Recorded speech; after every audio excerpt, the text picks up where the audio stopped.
Now, the thing with Cousins is I still take Cousins over JaVale McGee. Right, so do I. I'll take, you know, JaVale McGee's a goofball, Yep. right? We don't want guys that we can't trust to go and win it all. But it's just for me, I don't do anything until Andre Drummond is off the board. Yeah, I think that's spot on. Yep. So if you could play, if you have Andre Drummond, you can play Kyrie, Harden, Joe Harris, KD, and DeAndre, and let them just sit on the perimeter and defend. Because DeAndre doesn't need help to offensive rebound. Like, that's what he does well. You don't need him to do anything else. Like, could you imagine him setting screens? DeAndre Drummond setting screens for James Harden. What the hell? Like, the thought of it in my mind is like, and you want to know what? I want to say, me, I've been very unbiased with how I look at Sean Marks. Yep. Very unbiased. But if you hit on Bruce Brown the way they hit on Bruce Brown, like, I don't even think they knew Bruce Brown was this good. Because if you remember, Bruce Brown didn't start for the Nets. Right? They were playing Taurean Prince minutes over him. He was getting a lot of DMPs early on. Yep. But they hit on Bruce Brown. They hit on Tyler. Tyler, for what Tyler cost, they hit on Tyler. Yep. Right? Not at the price that Sean Marks originally tried to get him for, but for that player, that was a successful signing. Right? I don't love DeAndre Jordan. Right? I think there was other mitigating factors that made him happen. But we're all pretty comfortable with Nick Claxton playing, and Jeff Green might be the low key signing of the year. Oh wait, Eve, we got breaking news from Woj. What's that? The Nets are waiving 3 players: Noah Vonleh, Iman Shumpert, and Andre Roberson. They're going to sign someone Ahead of deadline to guarantee deals for season, sources tell ESPN. Oh, well, you know what? It could be that. Or they know they're picking. Like, you don't cut Andre Roberson. Like, he didn't look good. He didn't. He didn't look crisp. Well, so they might bring them all back and just put them back on non-guaranteed deals. So that's they can. That's a maneuver Sean Marks has had. That's done before. He's done that before. That I can see them doing, but we wanted to get that in, especially because this podcast has been about the quote unquote other guys. Exactly. So who's your bet that's coming back out of that crew? I think Vonleh's definitely not. Oh, he's dust. And I'm upset about he looks like he's going to be out of the league, which is weird because I know me and you have both really liked him. Yeah. I think Roberson and Shumpert both come back is my guess. They get 10 days and then we'll see. I think Roberson is going to get another less binding contract based off of what I saw. Yep. They might just like Shumpert. Shumpert might just be in the back, just doing beats and like working on lyrics. Like Kai got an album coming out. Durant raps for sure, right?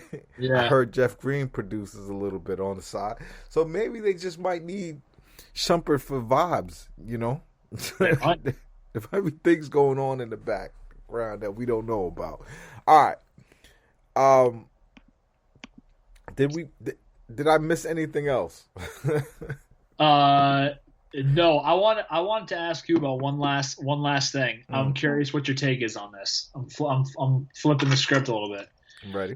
What's your take? The only thing that gets me a little nervous right now about this team, and it's not defensive, believe it or not, and it's not even rebounding right now. Mm. I'm a little worried that I think when they get into a rut and Kyrie is on the floor, I find he reverts back to Kyrie Cleveland before LeBron got there, like kind of chucking and trying to play hero ball. And if you noticed, like they stopped coming back when Harden checked back in at the beginning of the fourth.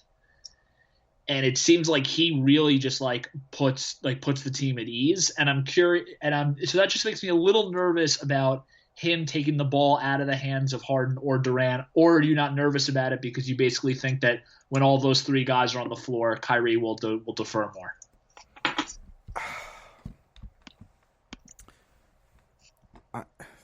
So if it was I've watched James Harden with CP3 very closely. I watched James Harden with Russ very closely. I've watched James Harden yelling at them in huddles on the sideline in games. But I understand why James Harden and Kyrie Irving play so harmoniously together. It's because they are two of the most skilled players to ever play this game. Yep. There are subtleties to Harden's dribble. Like he did this one thing where he bounced the ball. The ball was it was like a three-dimensional sham god in a sense because he fooled the defender by just kind of like missing the ball on purpose, spinning his hand back around it, and then like making it go a completely different direction. And he does it seamlessly within the action of the offense. So when the Nets have ruts, like you would expect, it's because there's more crappy players around them. When the Nets have ruts in the playoffs, they're just going to put KD back in. Yeah. No, you're right. Right? No, and now you're gonna have, guys like, well, we don't know if it's gonna be Roberson again, but guys like TLC, Shamet, even Bruce Brown, who are gonna just miss shots. They're guys who are going to miss shots. But when you have Kevin Durant, Kyrie Irving, James Harden, and Joe freaking Harris, right? Don't forget we have him as well. Yep. This is the only team in NBA history qualified to be a jump shooting team. Like, even so, the Warriors with KD had two of the best shooters and one of the best scorers, right? I think. Would you agree with me that Klay Thompson is more scorer than shooter? I mean, more shooter than scorer? Yes, definitely. Right? The Nets have the three greatest scorers. They're three within, like, if there's a top 10, they're in the top three players who are in the top 10 of being able to score the basketball. And when all three of them are on the floor, there is no, like, they're going to be off. There's going to be moments and lapses, but you're not going to have it for 4 quarters of a game. And then what's worse, it's sacrilege to say that this Nets team could possibly be better than the Golden State Warriors of just past. But the reason why you can say on offense that it's most likely definitely a thing is because you've never had, like, as good as Klay Thompson is, you're not saying, oh, Klay Thompson is a better scorer than James Harden. Right. And also Klay Thompson does not share the ball on the level that James Harden shares the ball. He doesn't share the ball or see the court the way Kyrie Irving sees the court, right? And then you have just this unstoppable animal in Kevin Durant. So when things are going very badly, what are you really doing at the end of the day? You're passing it to the leading 3-point shooter in the NBA. Nah, you're right. Right? So the things that we have to be scared of is, will we be able to stop people? Will teams score 140 on us in the playoffs? Possibly. But the things that we've seen with Harden, where it's bad execution at the end, people can't score, like the offense bogs down, defense take them out of their stuff, refs aren't calling the fouls for James Harden. James Harden is going to facilitate Kyrie and Kevin Durant. Jesus Lord, like I'm worked up thinking about it, because it's all of the things this team has proven me wrong about. I never thought you could win without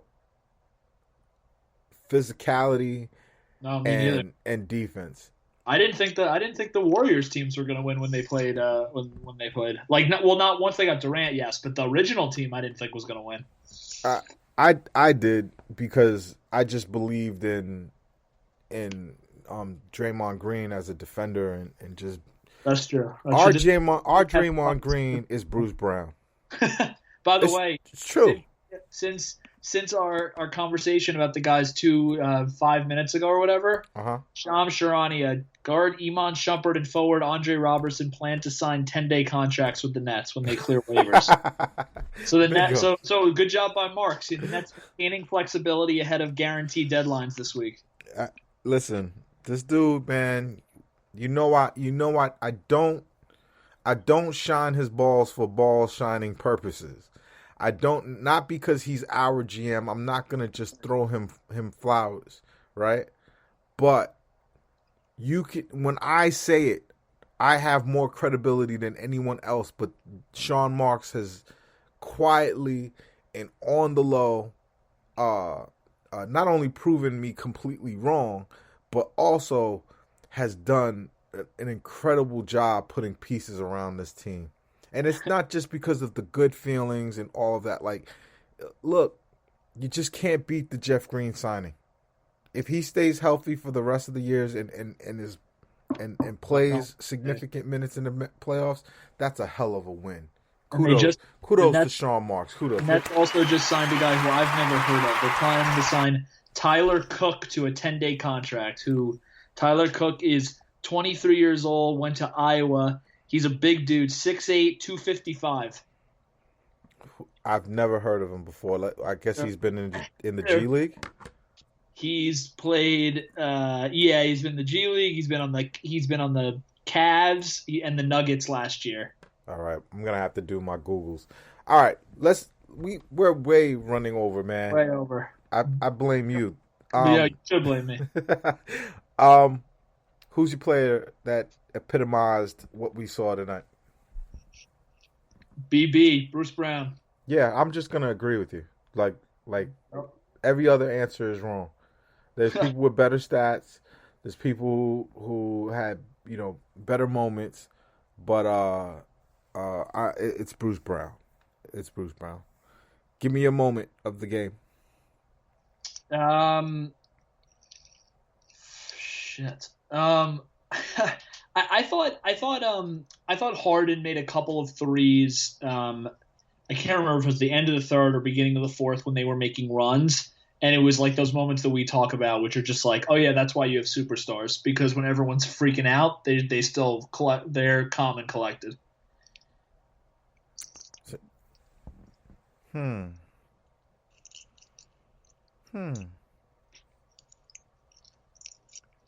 Yeah. Okay. So for me, the play was Joe Harris. Do you know? I don't know if you're a comic book dork like I am, but in Avengers Endgame, Thanos says something to the superheroes. He says I'm inevitable, right? And the the